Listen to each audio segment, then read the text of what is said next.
네, 우리나라도 새 학기를 앞두고 등교 방식에 대한 논란이 큰데요. 미국도 상황은 비슷합니다. 바이든 대통령이 등교 재개를 공언했지만 현장에선 걱정이 많은데요. 등교와 실시간 화상 수업을 혼합한 형태의 새로운 방식이 대세로 떠오르고 있다고 합니다. 서연아 기자와 이에 대한 얘기 나눠보겠습니다. 자, 전면 등교는 이제 불안하니까 원격 수업도 함께 병행하겠다 이런 얘기일 텐데 이미도 많은 나라에서 그렇게 하고 있지 않았습니까? 미국은 뭐가 그렇게 새로운 건가요? 네, 이 학생들이 나눠서 등교시키고 그 학교에 못 오는 학생들은 집에서 원격 수업을 듣도록 하는 건 같습니다. 네. 그런데 이 등교와 원격 수업을 따로 하는 것이 아니고요. 학교에서 듣는 수업을 그대로 그 집에서도 들을 수 있도록 실시간 중계를 한다는 점이 다릅니다. 우리나라에서 미러링 수업으로도 알려져 있는데요. 여러 형태의 수업을 따로 준비할 필요가 없어서 이 교사 부담이 일부 줄어들 수 있고요. 이 원격 수업을 받는 학생도 등교 수업과 비슷한 현장감을 느낄 수 있다는 게 장점입니다. 네, 미국에서 주목하는 수업 방식은 잘만 하면 원격 수업과 등교 수업의 장점을 한꺼번에 누릴 수도 있지만 자칫 좀 이도저도 아닌 그런 상황이 나올 수도 있겠네요. 그렇습니다. 예. 예, 사실 이 기술과 인력 두 가지 측면에서 모두 보완할 것이 있습니다. 뉴욕타임즈 보도 함께 보시겠습니다.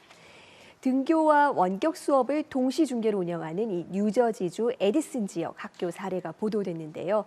일단은 장비가 추가로 많이 필요했습니다.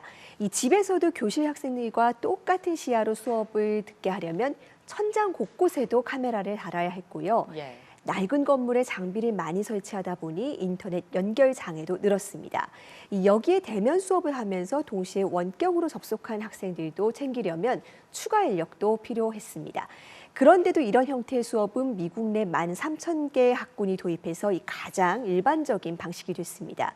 원격 수업만 시행을 해봤더니 학생들의 낙제 비율이 오르고 그렇다고 학교 문을 열었더니 확진자가 치솟는 딜레마 속에서 이 최선의 절충안으로 이런 방식을 택한 겁니다. 네, 걱정스러운 상황에 대해서 좀 잘 보완책을 만들어서 혼합형 수업 방식이 효과를 거뒀으면 좋겠네요. 네.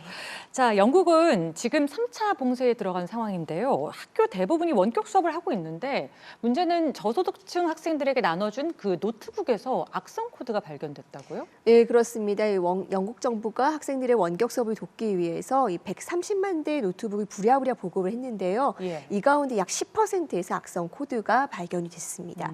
이 가디언 등 영국 언론에 따르면 이 악성 코드가 언제 어떻게 노트북에 침투했는지는 아직 모릅니다. 한 가지 확실한 건 이 악성 코드가 활성화되면 러시아 서버에 연결이 된다는 건데요. 당장 심각한 피해를 일으킨 건 없다지만 이 보급도 멈추고 일부는 회수도 해서 악성 코드를 진단하고 교환도 해줘야 하니까요. 네. 가뜩이나 지지부진한 기기 보급 사업이 늦춰지고 특히 저소득층 학생들의 수업 차질도 불가피해졌습니다. 게다가 미국에선 이 원격 수업망에 대한 공격 때문에 그 지역의 교육 시스템 전체가 멈춰버린 일도 여러 번 있어서 영국 정부는 이런 가능성도 주시하고 있습니다. 예, 교육 격차에 대한 문제도 있으니까요. 좀 하루빨리 해결됐으면 좋겠습니다. 자, 아시아 국가로 한번 넘어가 보죠. 중국 정부가 논문 표절이나 부정 행위가 심각한 대학들과 전쟁을 선포했다고요. 예, 그렇습니다. 이 정부 지원금을 끊는 건 물론이고 신입생 모집까지 중단시키니 초강수를 펴기로 했는데요. 예. 이 교육 전문지 타임즈 히어 에듀케이션 보도 보시겠습니다. 일단 이 학부 논문 2%를 표본으로 뽑아서 이 표절이나 대필 여부를 조사합니다. 1차 소프트웨어 검사 그리고 2차로 전문가 판도까지 따로 거치는데요.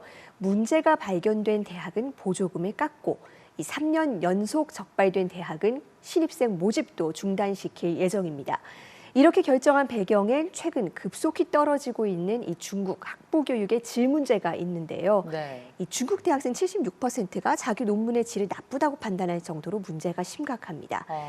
이 대학이 압축 성장하면서 교수당 학생 숫자가 폭증했고 또 이 연구 윤리에 대한 인식도 성숙하지 못하다 보니까 부정행위가 넘쳐난다는 겁니다.